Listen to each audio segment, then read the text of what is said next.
10, 9, 8, 7, 6, 5, 4, 3, 2, 1, 0.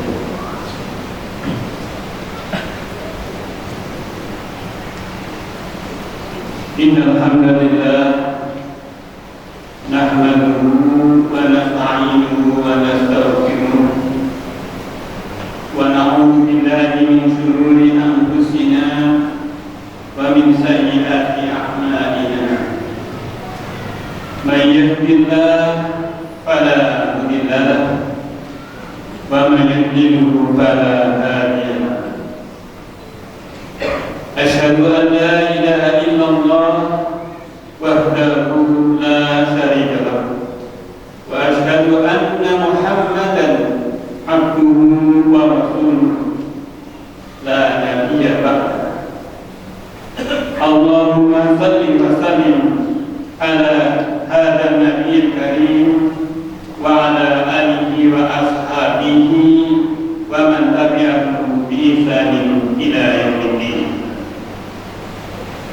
فقال تعالى في كتابه الكريم أعوذ بالله من الشيطان الرجيم يا أيها الذين آمنوا اتقوا الله حق تقاته ولا تموتن إلا وأنتم مسلمون. وقال أيضا يا أيها الذين آمنوا اتقوا ربكم الذي خلقكم من نفس واحدة وخلق منها زوجها وبث منهما رجالا كثيرا ونساء واتقوا الله الذي تساءلون به والأرحام إن الله كان عليما رقيبا عليكم رقيبا.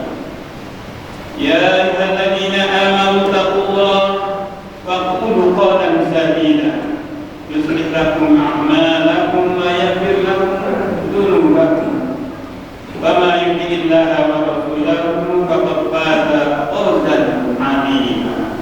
أما بعد أيها الحاضرون معاشر المسلمين sidang Jumat rahimakumullah. Kita sama-sama bersyukur pada Allah Subhanahu wa taala khususnya di masjid kita pada siang hari ini di Jumat ini adalah pertama kali selama 2 tahun lebih kita sholat berjarak dan alhamdulillah tadi pagi sudah diumumkan oleh Dewan Syariah kita bahwa mulai saat ini, Jumat ini dan seterusnya kita bisa melaksanakan sholat berjamaah dengan lebih rapat lagi walaupun ini masih dalam kondisi COVID. Dan tentunya tetap saja kita menerapkan prokes protokol kesehatan dari tempat. Masyarakat muslimin rahimakumullah, selalu diingatkan kepada kita bahwa setiap khutbah hal yang senantiasa perlu disampaikan adalah wasiat taqwa. Untuk itu, pertama-tama marilah senantiasa kita tinggalkan takwa kita kepada Allah Subhanahu wa taala. Bukan hanya kita berusaha keras untuk meningkatkan apa-apa, menjalankan apa-apa perintah Allah Subhanahu wa taala, tetapi seiring dengan itu juga kita berusaha untuk meninggalkan hal-hal yang dilarang oleh Allah Subhanahu wa taala. Salawat dan salam mari kita bacakan untuk Nabi Muhammad sallallahu alaihi wasallam sebagaimana perintah Allah dalam Al-Quran. A'udzu billahi minasyaitonir rajim. Inna Allaha wa malaikatahu yusholluna 'alan nabi ya ayyuhalladzina amanu shallu 'alaihi wa sallimu taslima. Sungguhnya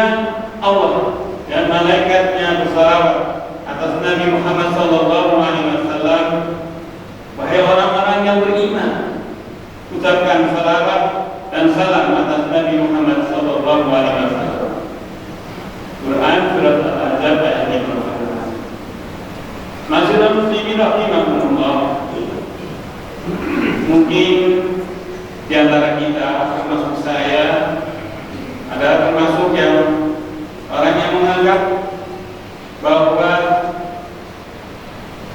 para calon-calon ahli neraka jahanam itu adalah orang-orang kafir dan munafik.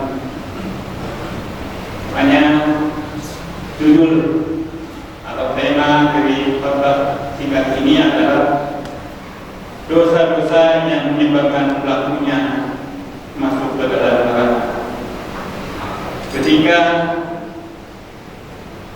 tema ini disampaikan, sudah barang tentu ini juga bisa masuk peringatan kepada kita semua. Dan izinkanlah saya dalam kesempatan singkat ini menyampaikan dan membacakan banyak dan beberapa ayat-ayat Al-Quran yang menyangkut dosa-dosa besar atau dosa-dosa yang akan menjerumuskan kita ke dalam jurang api neraka. Kalau jelas bagi yang kafir munafik itu jelas, tapi mungkin bisa jadi kadang-kadang sebagai seorang manusia kita ini keimanan kita sedang turun sehingga kita berbuat dosa dan seterusnya.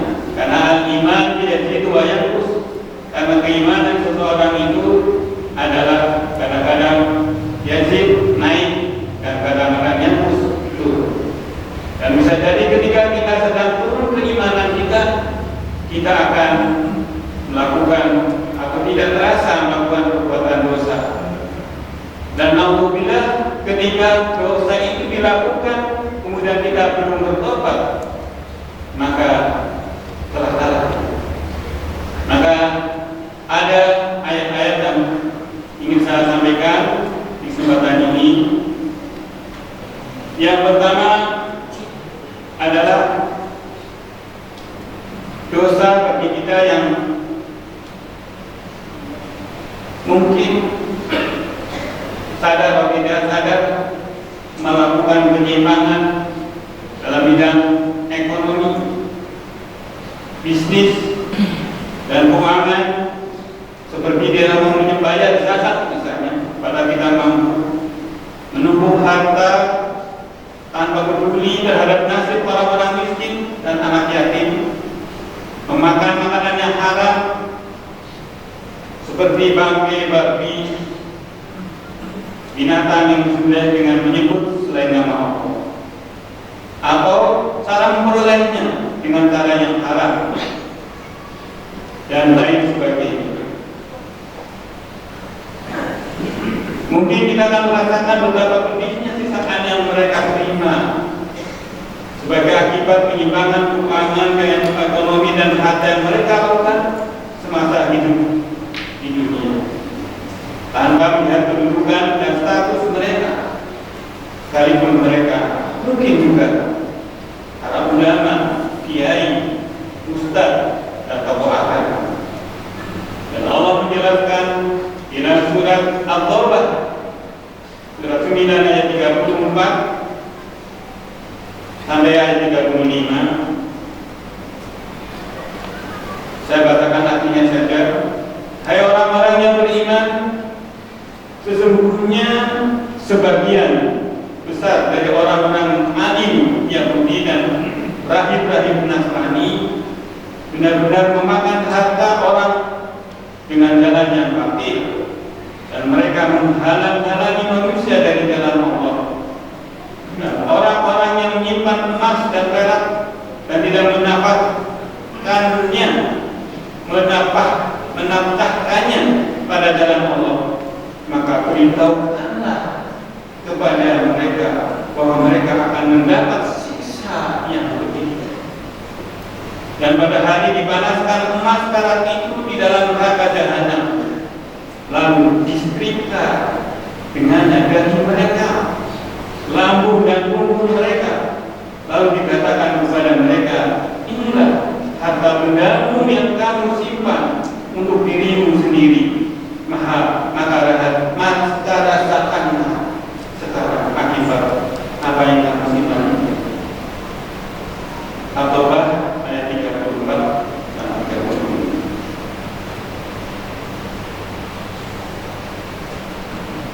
dosa yang lain yang mungkin juga kita lakukan, yang seperti saya sebutkan ya di muka adalah mungkin sampai hari ini kita ini masih termasuk orang yang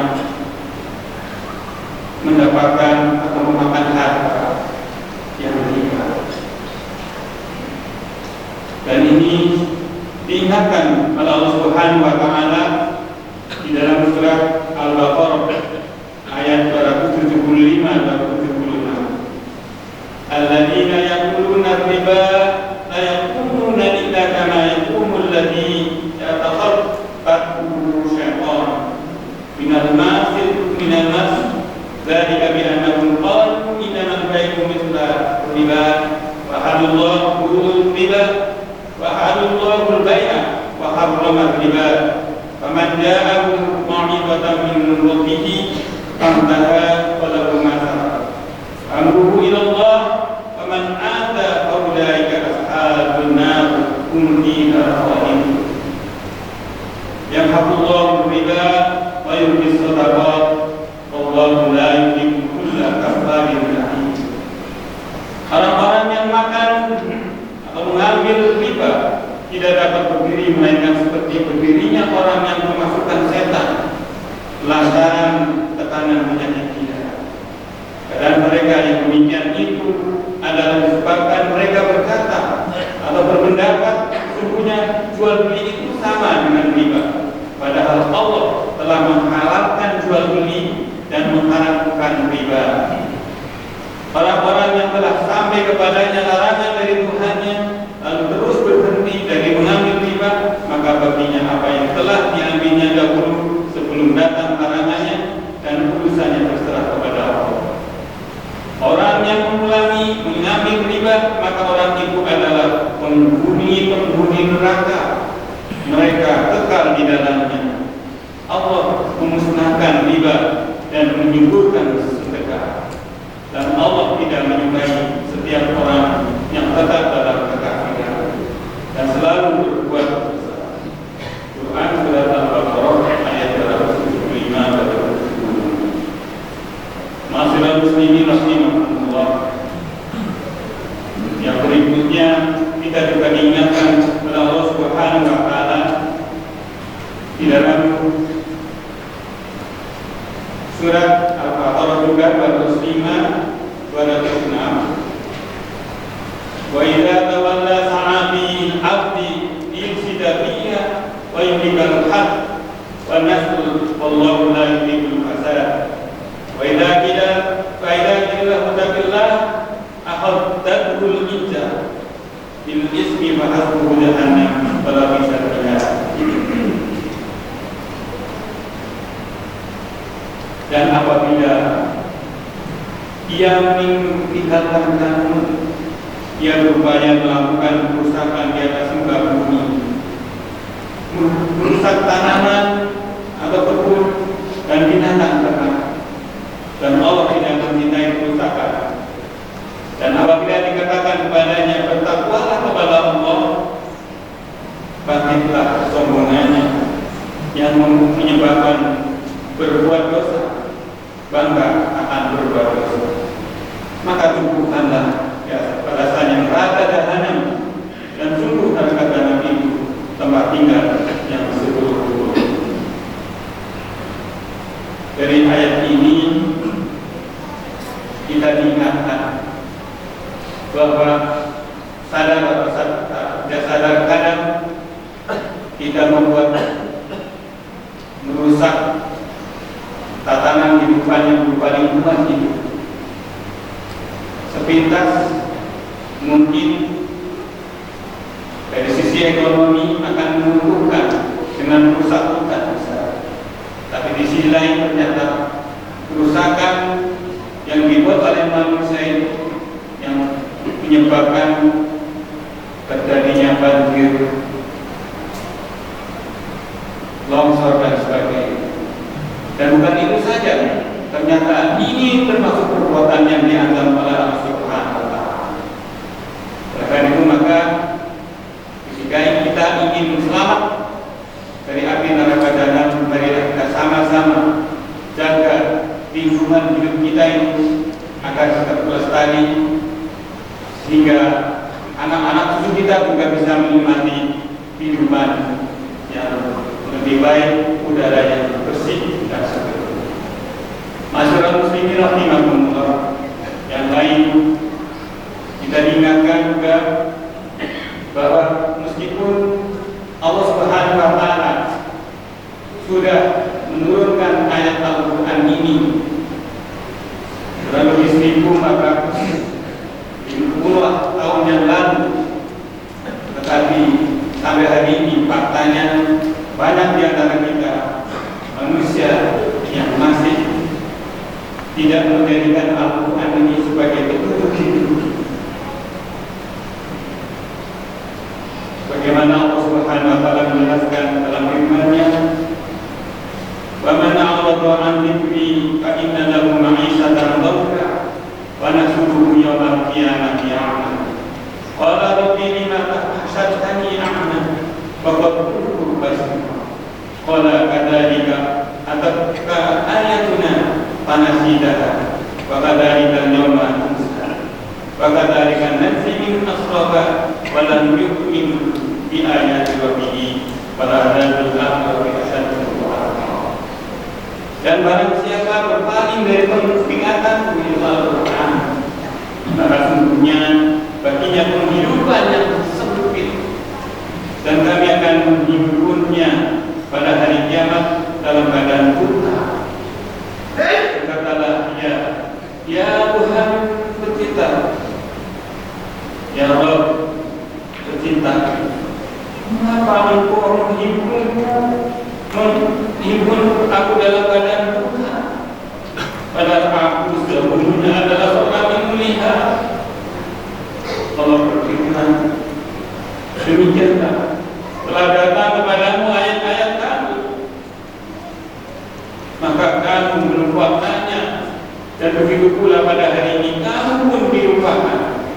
Dan demikianlah kami membalas orang yang melampaui batas dan tidak percaya kepada ayat-ayat Tuhan. Dan sungguhnya azab di akhirat itu lebih berat dan mencekam.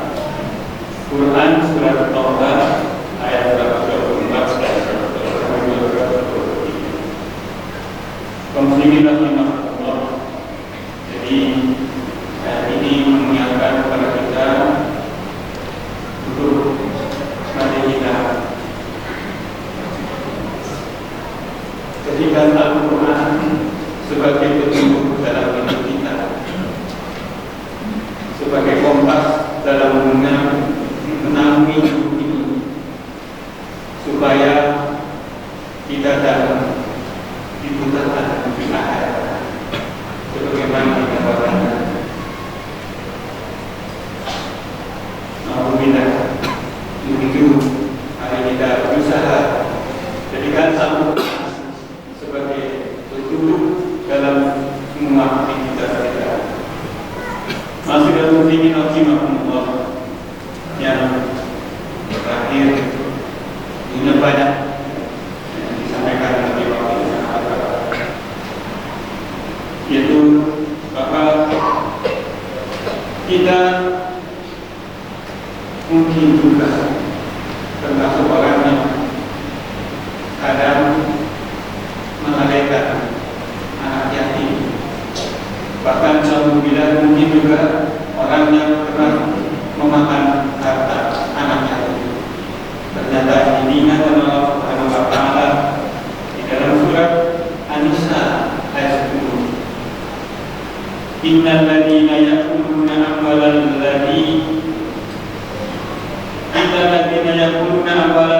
yatama innama yakuluna fi butunihim nar wa sayaslawna sa'ira. Sungguhnya orang-orang yang memakan harta anak yatim secara zalim, tidak adil, sebenarnya mereka itu menatap api seluruhnya, dan mereka masuk ke dalam neraka sa'ir, api yang menyala.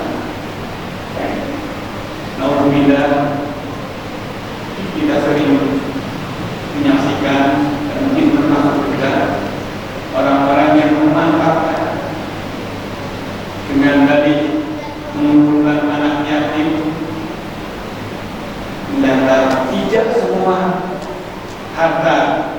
yang dikumpulkan itu digunakan untuk kesejahteraan anak yatim.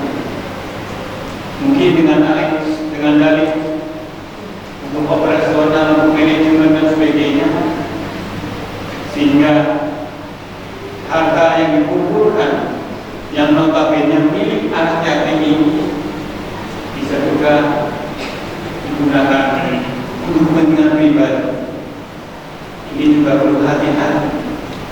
Dan mudah-mudahan sekali lagi kita tidak termasuk yang demikian, jika kita akan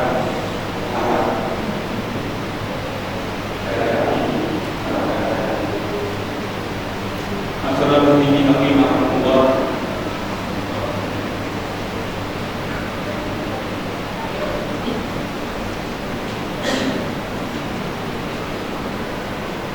Demikianlah khutbah singkat ini. Semoga Allah menghindarkan kita dari dosa dan maksiat yang menyebabkan pelakunya masuk neraka. Dan semoga Allah Subhanahu wa Ta'ala berkenan mempertemukan kita di surga Firdaus yang paling tinggi bersama para sholihin, para syikihin, para syuhada dan para sholihin, sebagaimana Allah kumpulkan kita di masjid yang mulia. Barakallahu fiikum wa lakum fil Qur'anil Karim wa nafa'ani wa iyyakum bima fihi min al-ayati wal hikmah. Aqulu qawli hadza wa astaghfirullaha li wa lakum innahu huwal ghafurur rahim.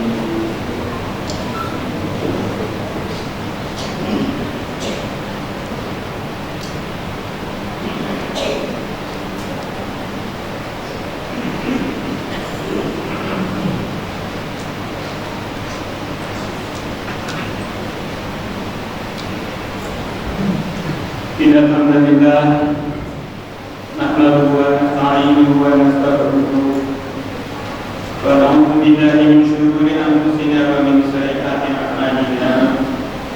May yahdihillahu fala mudilla lahu wa may yudlil fala hadiya lahu. Wa asyhadu an la ilaha illallah wahdahu la syarika lahu wa asyhadu anna Muhammadan abduhu wa rasuluh. Wassalatu wassalamu ala Muhammadin wa ala alihi wa sahbihi ajma'in. Amma ba'd. Wa la taqulu kalladzina qalu sami'na wa hum la yasma'un. Inna Allaha wa malaikatahu yusalluna 'alan nabiy. Ya ayyuhalladzina amanu sallu 'alaihi wa sallimu taslima.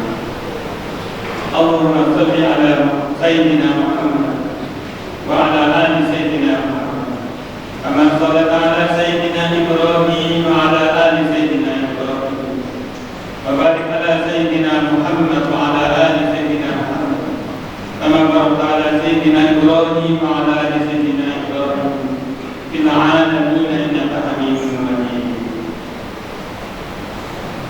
اللهم اغفر للمسلمين والمسلمات والمؤمنين والمؤمنات الأحياء منهم والأموات إنك سميع قريب مجيب قضي الآخرة.